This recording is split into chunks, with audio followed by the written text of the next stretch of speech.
namhlanje egameni likaJesu ungashaya izandla ezinkulu ngokugcina. Haleluya.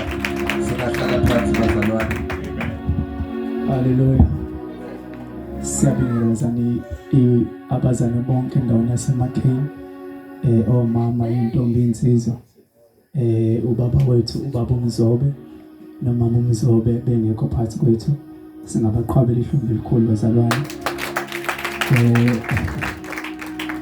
Yazi bazalwane ukuthi vele niyasazi, so asikho isidingo sokuyichaza kakhulu, nami niyangazi.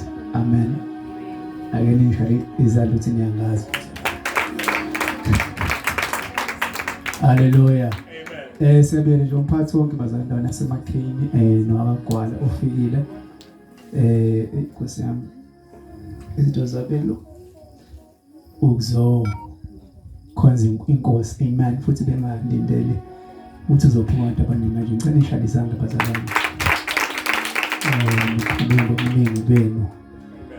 Nami ngishocked side lami, amen. Siyabonga kakhulu ingcebo kaNkulunkulu umfundisi Mkhize. Singamupha ihlombe elikhulu bazalwane. uNkulunkulu umfundisi Mzobe Junior singamshaya ihlombe. Umfundisi Msubo, yes, singamshaya izandla bazalwane. Nazo zonke ingcebo ezikhona bazalwane, siyabingelela seknowledge khona abantu bazo egameni laJesu. Haleluya. Kanye neziphathimandla zendawo, inhlangano ebusayo, nabo bonke abantu abaphethe endaweni, amen.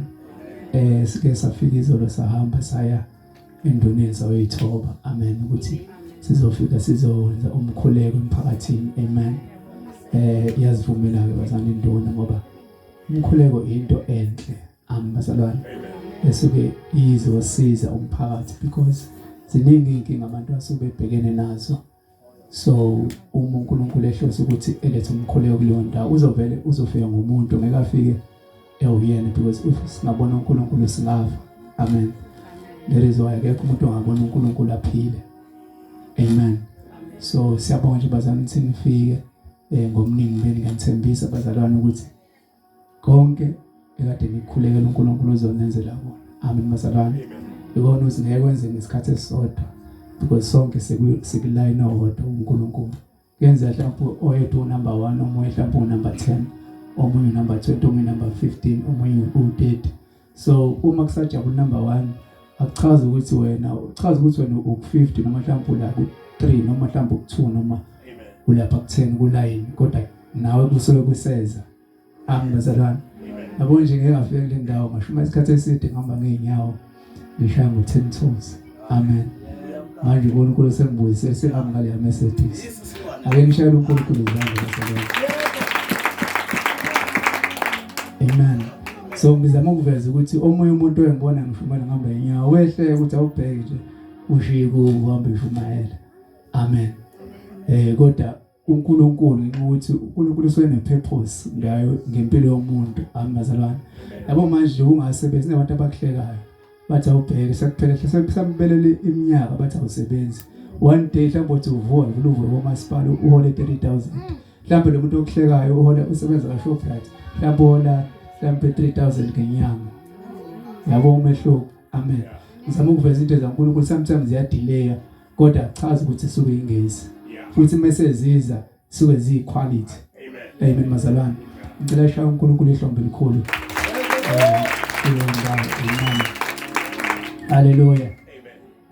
IBhayibheli amsengikhohle bese ngidadaze bazalwane, ngavele ngakhohlwa iBhayibheli, but sisovula incwadi Ezekiel chapter 37, nepulpit nazo belikhona kusasa, silishiye lapha ezansi kaMthembu, but kusasa bese likhona, zobe sekuhlele kahle kakhulu namhlanje. Kusawusuku lokuqala bazalwane, sishaya ihlombe ukuthi kusawusuku lokuqala kusazohlala kakhulu kunalokho, amen, egameni laJesu. Haleluya. Singafunda nje bazalwane Ezekiel 37 verse 1. Ngizozama nje ukuthi ngigcine isikhathi njengoba iposter ithi 9 kuzoshaya 9 sesiqedile, sesibuyele emakhaya ukuze sithembeke nasemphakathini ukuthi isikhathi siyasigcina, amen bazalwane.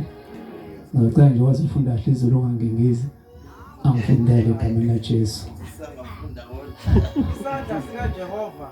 Ufunde nge-mic ngazi singezandla mhlawumbe ube seduze ne-mic. Noma oh. Amen. Siyambona nobaba ubaba bani? Shando. Yes. Ngiyazikhumbula isibongo simshaya ijombazela. Nosisi samke ngiyabona nawo nosisi wakhona lapha emuva. Sisi wami ngikholwa isibongo sakhe ngibangale. Nonke nje bazalwane. Nosisi Ntoshi. Nosisi samke lapha emuva. Amen. Nani ngizogcina sengibambe nabanye amagama. Ngisho ukuthi ngikhona bazalwane ngisebenza. Egameni Jesu. Amen. Amen. Isandla sika Jehova sasiphezu kwami. Sangikhipha ngomoya kaJehova. Sangibeka phakathi kwesigodi. Sasigcwele amathambo. Wangidlulisa kuwo. Ngawazungeza bheka. Ayemaningi kakhulu ebusweni besigodi. Futhi bheka ayomile kakhulu. Wayesethi kimi, ndodana yomuntu, lawa amathambo angaphila na?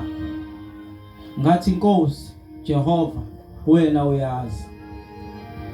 Wayesethi kimi, profetha phezu kwalawa amathambo, uthi kuwo, nina amathambo omileyo, zwanini izwi lika Jehova. Isho kanje Inkosi uJehova kulawa amathambo, ithi, bhekani ngiyakungenisa kini umoya niphile. Ngiyakubeka imisipha phezu kwenu, ngihlumise inyama phezu kwenu, nginimboze ngesikhumba, nginike umoya niphile. Nazi ukuthi nginguJehova. Ngaprofetha njengalokho ngiyaliwe, nalapho ngiprofetha kwaba khona umsindo nokugungquza, amathambo asondelana ithambo kulo ithambo. Ngase ngibona bheka kwakukhona imisipha phezu kwawo, kwahluma nenyama nesikhumba sawasibekela ngaphezulu, kepha umoya wawungekho kuwo. Wayesethi kimi, profetha kuwo umoya, profetha ndodana yomuntu, uthi kuwo umoya, isho kanje Inkosi uJehova ithi, woza moya, uvele emimoyeni yomine, uphefumulele laba ababuleweyo ukuba baphile. Amen. Singavala amehlo ukuthi kuthandaze ukukhulekisa. Father, we thank you for your word. Siyabongeza lakho Nkosi. Nayisapha yethu kamoya, uNkulunkulu wethu ongcwele, sithulise lokuhlobo lomoya. Ebingazama ukuvunguza ukuzophakathi ukuthobela nezwi lakho. We pray uNkulunkulu wethu namanga thambisa inhliziyo zethu, thambisa ingqondo zethu. Ukwamukela izwi lakho lingene kithi lisebenze kwesonto lishintshe impilo zethu. We pray uNkulunkulu wethu ongcwele in the mighty name of Jesus Christ, for you are God. Ibadla lonke lithi amen. Hallelujah. Ngivumbile nje bazane kulo 25 minutes osusele. Amen. Ngikhulume nje kafushane ngaleli verse bese siyathandaza bazane sesoqhubeka kusasa siqale kahle kusasa.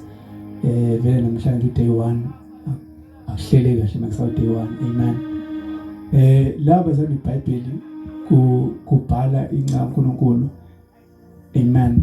Ikhuluma ngoNkulunkulu owayivusa ebusuku, kodwa not ukuthi ahambe iyona, wayithatha ngomoya. Amen. Uma ithatha ngomoya wayesesigodini isigodi samathambo ayomileyo. Amen bazalwane. Lamathambo ongawonawo yenkomo nezimbuzi, mhlawumbe nezigaba. Amen bazalwane. Baziwa kwamathambo abantu, futhi abantu ayebephila bashona bese bagcwala kulesigodi lesi. Amen. So uma sibela kulesigodi ke labantu uNkulunkulu ayithathe kule nceke bese isakhona, bese uNkulunkulu athi abuze umbuzo kule nceke ukuthi mawucabanga lamathambo lawa asangaphila yini na. Amen. Now ilogic ke yethu sonke sabantu siyazi ukuthi ukuze into iphile kufuneka iqale esibelethweni sami somzalwayo umuntu amithe 9 months bese yazala bese ke ingane iyakhula bazalwane. Akwazi ukuthi into esiyithambo iqale phansi iphile. Uma isiyithambo sechaza ukuthi sekuphelile ngayo, akusekho ukuthi iqale phansi iphile uma into esiyithambo nezibazalwane. Na uNkulunkulu okudubuza umbuzo kuHezekiya ukuthi Hezekiya ngokwakho wena lamathambo lawa angaphila yini na? Amen. Isibazana kuba lo mbuzo obuze umuntu odokotela noma mhlawumbe obuze umuntu scientist noma ohlakaniphile ngokwengqondo ngomuntu. I-answer izoba no nezibazalwane, because umuntu akakwazi ukuphilisa into eseyithambo nezibazalwane. But inkinga ukuthi kwasokubuza uNkulunkulu ukuthi lamathambo lawa ngaphila yini na Hezekiya. So uma kubuza uNkulunkulu uchaza ukuthi nakhona thina abantu sifika khona sithi sekuphelile, akusekho ngenzeka. uNkulunkulu uthi mina ke uNkulunkulu ngisangaqala ngezinto la khona abantu bethi sekuphelile ngokolwazi lethu sabantu nezibazalwane. So uma ke uNkulunkulu esethi kule nceko le profetha ke phezulu kwalamathambo Hezekiya. Amen. Profetha ukhuluma, profetha ukukhuluma phezulu kwesimo nezibazalwane. For example, okay, angiqala ngisho example bazalwane. Now mozofunda ke bazalwane umlando ngale lizwe leli. Umlando uthi kahle kwakade kuyimpi kaNkulunkulu lamathamba eseyomile. Amen. Lamadoda lawo asuka eshiya ifamily yawo ahamba empini ayolwa. Uma yolwa impilo afika ahlulwa, wayesesahlulwa. Uma sebehluliwe kwase bafakwa kulomgodi nezibazalwane. Then uma sebebolile inyama yabo sekwasala amathambo ahlakazeka ikhanda laba ngala nemlenze abangala yonke into abangala. Now uthi umlando kwasekuphele many years, maybe more than even 10 years bekade benjalo. Amen. Now kuthi ke uma belapho sebefile lapha empini kwabuyela abantu ke ekhaya bazotshela amakhosikazi alamadoda ukuthi amadodeni bomama lawa kade phila ahambile empini afike afa. Amen. Now labo mama kame bezwa le report bathi labo mama thina amadoda ethu awafile kodwa ayaphila. Alebazalwane. Ochaza ukuthi labo mama baphikisana ne-reports ethi amadoda abo afile. Kodwa nxuthi kwakungalona uhlobo lomama olujwalile, uhlobo lomama number 1 elikholelwayo kuJesu nezibazalwane. Number 2 kwakuhlobo lomama olithandazayo emazalwane. Because kuyenzeka uma umzalwane kaNkulunkulu kodwa uthola ukuthi awukholelwa kuJesu futhi awuthandazi, uyahamba esontweni uphinde ubuye emazalwane. Wazathi umuntu Nkosi yami siyasonta nje mntanami, siyabuya asazi kwezekalani emazalwane. Bese kuba khona uhlobo labantu ke bazalwane olukholelwayo kuNkulunkulu nakuJesu. Amen. Njengalabo mama abathi bezi report ukuthi amadoda efile, bathi bona amadoda ethu awafile kodwa ayaphila. Amen. Uma bethi amadoda abo ayaphila bangagcina usho njalo baqala bathandaza bangena emkhulekweni benza ama fastings bathandaza bekhulekela ukuthi amadoda abo abuye empini esaphila. Even though umyalo uthi asefile kodwa bona baqhubeka bathandaza. Hallelujah. Lelize bakhuleka labo mama kadlula iminyaka neminyaka kungenzekela ukuthi kodwa lo beqhubekile bethandaza emazalwane. Bekhuleka lethe kuthiwa thandaza ungaphezi, pray earnestly. Amen.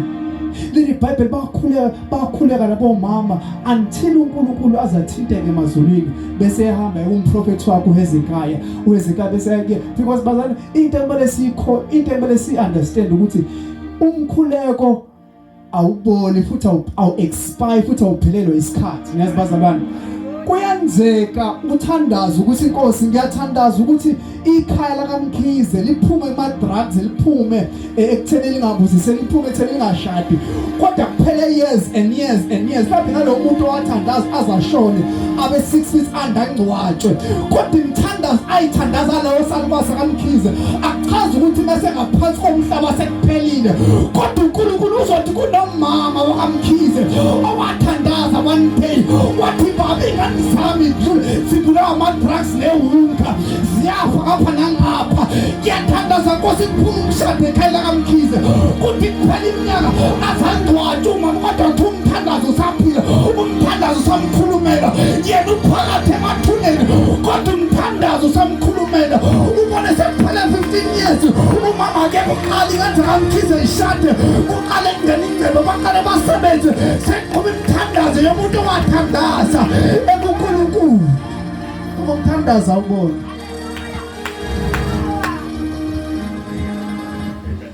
That is why mangabe umuntu afuneka uphile uvukiswa kwanogwaje kodwa noma uvuka futhi inkosi ngiyabonga ukuthi ngisaphila. Baningi abantu abayiCEO, baningi abantu abasayibhedlela asebegula abaphuma kumshini kodwa mina ngisaphila. Uthi inkosi ngiyabonga ukuthi baningi abantu abashawa iCovid baphela kwaphela indabeni kodwa sebephila abantu eSouth Africa kodwa ifamily ngisaphila nengane zami ngisaphila. Angiphili ngoba ngisaphila kodwa nginoNkulunkulu kunento engivusa ekuseni. Angivele ngivukele kunamandla kune-supernatural power yasemazulwini kune-canbester yasemazulwini. Athi uDavide nomama esigodini sethusi lokufa athi angosaba okubi. Into ethi uDavide angasabi ukuthi uyaqonda ukuthi nihamba esigodini sethusi lokufa. Baningi abantu asebesolekile kodwa uhamba noNkulunkulu phakathi esigodini sethusi lokufa. Akethi amen manikhona.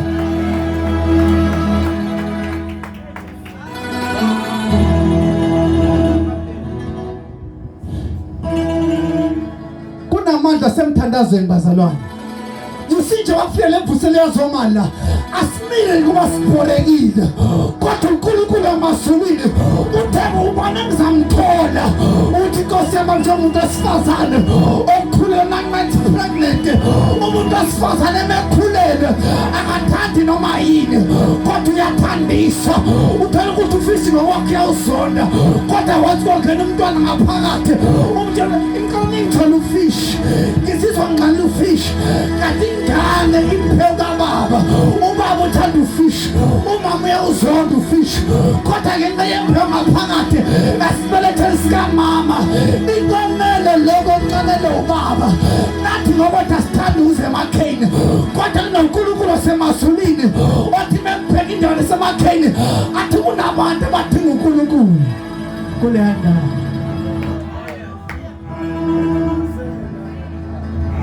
Kunabantu abadinga uNkulunkulu. Hallelujah. Bathandaza labo mama. Kwaphela yezi impendulo yangabuye kodwa baqhwa bathandaza. Bathi amadoda ezawafila ayaphila.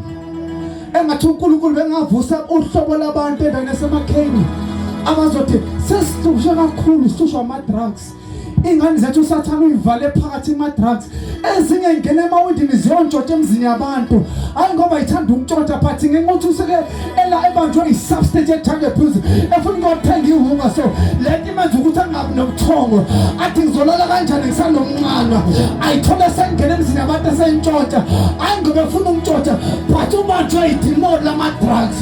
So njengoba uNkulunkulu emisa le mvuselelo sizokhuza umoya ukuthi wena mama-drugs sekhole ngaphezu kwakho sakufika ikakarapha sakufika uJesu sakufika uMaphotha sakufika uvula kubhaliwe sakufika wayekhona ohlase khona ongaze longalande igama lakhe lunguJesu aphandle kwakhe akukho khona sakufika uNkulunkulu.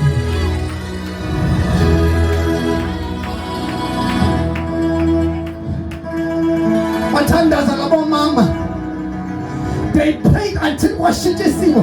They prayed until uNkulunkulu wathinta umprofethi wakhe. They prayed until uNkulunkulu wathinta inqinqakhe ukuthi prophesize phezu kwamathambo kwase kwashitisiwe. Nathi sizoprofetha njengoba sifike endaweni esemakheni sifike njengabaprofethi ukuthi wona dimona kade operate kule ndawo mhlawumbe kade ubulela abantu mhlawumbe kade ukhoza abantu ukuthi bafe before time mhlawumbe kade wenza ukuthi abantu badla ama-drugs.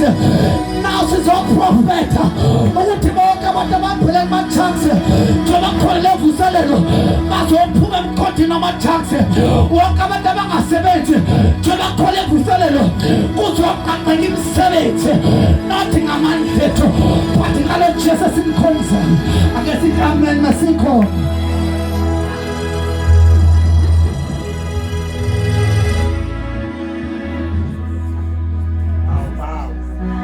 Hallelujah bazalwane. Ngiyabazela bathakathi. Ngiyamzala umuntu wathakathawa nathi kina angashadi imoto angasebenzi imoto. Ngiyamzala umthakathi wakhuluma wathi ngapha because yonke intombazane i-operate amazwi. That is what uNkulunkulu ingaqalekisi because yonke into operate amazwi. Uma umthakathi afuna ukuqeda ngawe uthatha isithombe sakho bese yakhuluma phezu kwaso asihlabe ngenaliti then bese uyaxakwana ihlatshwa ibhobo kanti umuntu omphakathi operate ngamazwi. So ukuze sikwazi ukucounter-act amazwi omphakathi funeka nathi sikhuluma amazwi, sikhuluma ilizwi kaJehova ethi thina singamakhanda siyisida simuswe singena siphuma asike isiqalekise empilweni zethu kodwa amazwi mayengekho kuzogqola amazwi abathakathi bezempilo yakho because akekho umuntu okhuluma amazwi esibusiso sikaNkulunkulu.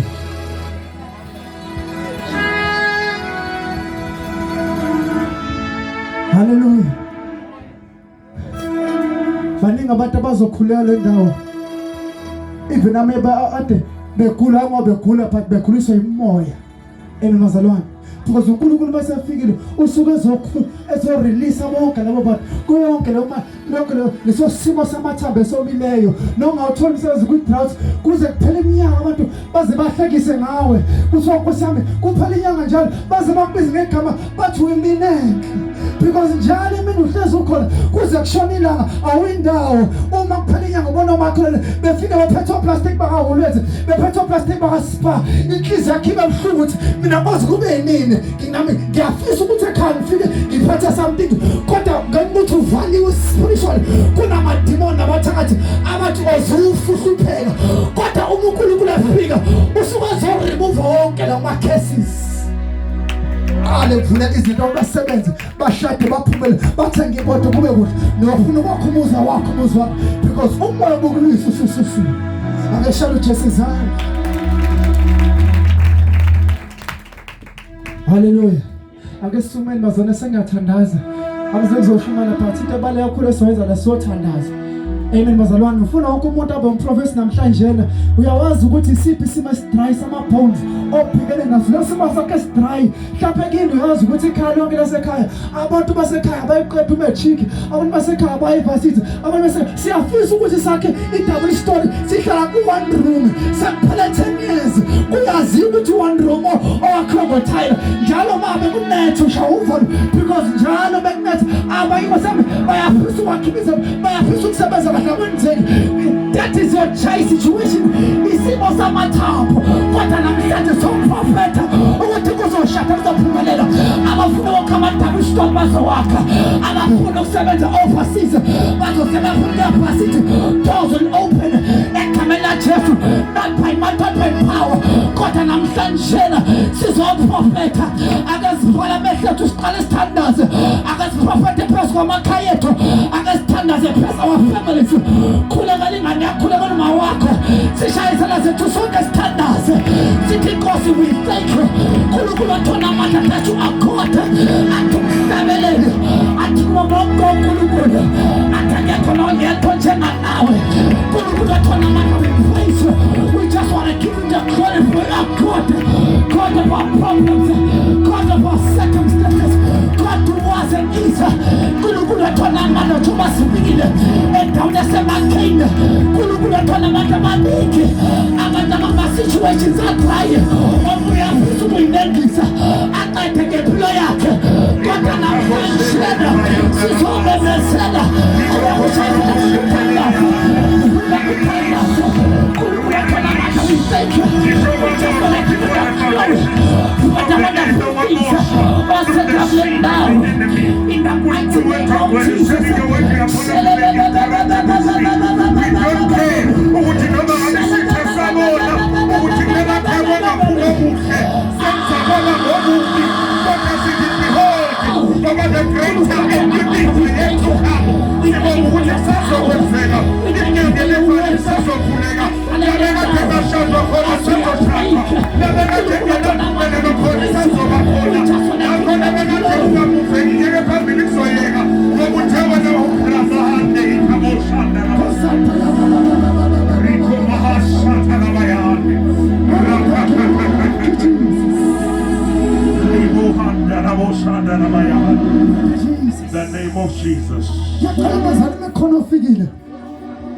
mhlawumbe emzimbeni awukho right noma kune-prayer item ofisi sikhulekele ngicela usigijima uze ngaphambili we shall lay hand up now unesimo esidrayo obhekene naso whatever may be mhlawumbe imali azikho whatever isimo sakho obhekene naso ngicela ukuphuthume uze ngaphambili sikuthandazele igama laJesu asekhona amandla kaNkulunkulu ngawezwa aseqhwele indawo yonke ori ala baba saya kushatala baba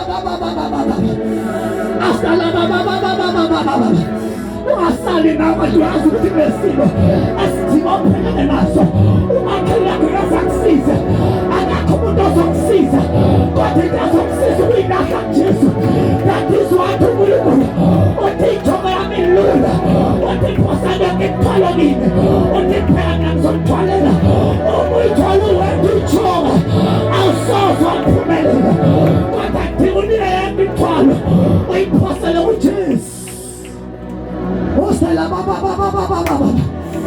kushatala baba ngiyacela uNkulunkulu bakukhizwe ngamaphambili uNkulunkulu akushoye just begin uNkulunkulu athanda manje we thank you in the mighty name of Jesus. We pray, Father, in the mighty name of Jesus. We pray, Lord. Thank you, Jesus. Thank you, Jesus.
Ezulwini ngoNkulunkulu emhlabeni igazi lakho chithi umhlaba wonke ukuze abakholelwa kulo uthi uxolela zonke izono ezenziwe ngaphambili. Haleluya. Kusakhulekwa kanje bazalwane, asifuni ukuthi usale wena othi Nkosi Jesu ngiyakwamukela namhlanje ube inkosi nomsindisi wempilo yami. Asifuni kwenzeke lelo phuthu ukuthi siphume namhlanje kanti ukhona uNkulunkulu ekhuluma ngomfundisi uMbongwa uthintekile enhlizweni yakho uyamdinga uJesu. Kunezwi elike lingithinte kakhulu lapho uJohn 3:36 uverse 36 wakhona uthi ulaka kaNkulunkulu ingqumo kaThixo iyona ephezulu kwamakhanda ethu. Ziyabamnyama izinto engalungi kanti kokunye uthakatho ukuthi ulaka kaNkulunkulu luphezulu kwempilo yakho. Ibambe leyo nto noma uthi uyaphambili akuyeki yonke into ivimbekile kumnyama. But namhlanje ungakwazi uphakamise izandla uthi Thixo ngonile ngizakuwe namhlanje bese kususwe lolo laka oluphezulu kwefamily yakho. So bangabe bekhona abanye ngisho noma kulabo abavele sebengaphambili abebezokhulekela inkingi indicate njengesandla wena odinga uJesu. Nathile samile lapha you are welcome ukuthi ungaphakamisa isandla uthi Nkosi Jesu ngizakuwe egameni lika Jesu. Ungaphakamisa isandla sakho sivala amehlo ethu thina sonke. Wena nje odinga uJesu kuleli second noma lo 1 minute ungaphakamisa isandla sakho sithandaze nawe. Phakamisa isandla sakho nanga ngiyambona lapho usisemuva phakamisa isandla ungesabi sisi. Phakamisa ngesandla sakho kakhulu. Haleluya. Usondele ngaphambili. Kunathi singaphambili noma ngabe kuzokhulekela inkingi ethile noma isimo but umuthi dinga uJesu ngoba is a permanent solution. Ingaphela inkinga but ungenayo uJesu. Haleluya. Izobuya lento ebikade ikuthomenta leso simo siphinde sidile nawe. Haleluya. Thina ke sesikhona la sizosho lo mkhuleko sibalekelele bazalwane sithi Nkosi Jesu ngiza kuwe namhlanje nginikele uqobo lwami ngihlanze ngegazi lakho ngingcwelise yenze ngibe umntwana wakho. Xonela zonke izono engiyikhumbula engayikhumbuli egameni lika Jesu waseNazaretha. Ngiyabonga Jesu namhlanje ukuthi ngikhululiwe. Ngikhululiwe ngisho kwincindezelo yonke yama altari asekhaya bekade bamba impilo yami. Namhlanje ngikhululekile. Namhlanje ngingumntwana wakho. Ngiyabonga Jesu. Ngivikele kulolu hambe ngiliqala namhlanje ngegama lika Jesu. Amen. Baba ongcwele naba abantwana bakho beze kuwe. Siyabonga uNkulunkulu wethu ongcwele. Continue ukuthi uhambe nabo endleleni. Siyabonga uNkulunkulu wethu ongcwele this level of power nakulolu suku lokuqala sithi uJehova ozosithwala. Phinda ke uNkulunkulu wethu ongcwele ukuyimangaza impilo yethu. Siyathandaza ngabantwana bakho uNkulunkulu wethu ongcwele abayinikela ithina kodwa beza phambu uNkulunkulu wethu ongcwele komiyo kuze kube phakathi. We give you praise and honor in Jesus mighty name. Amen. Singashaya uJesu izandla enkulu.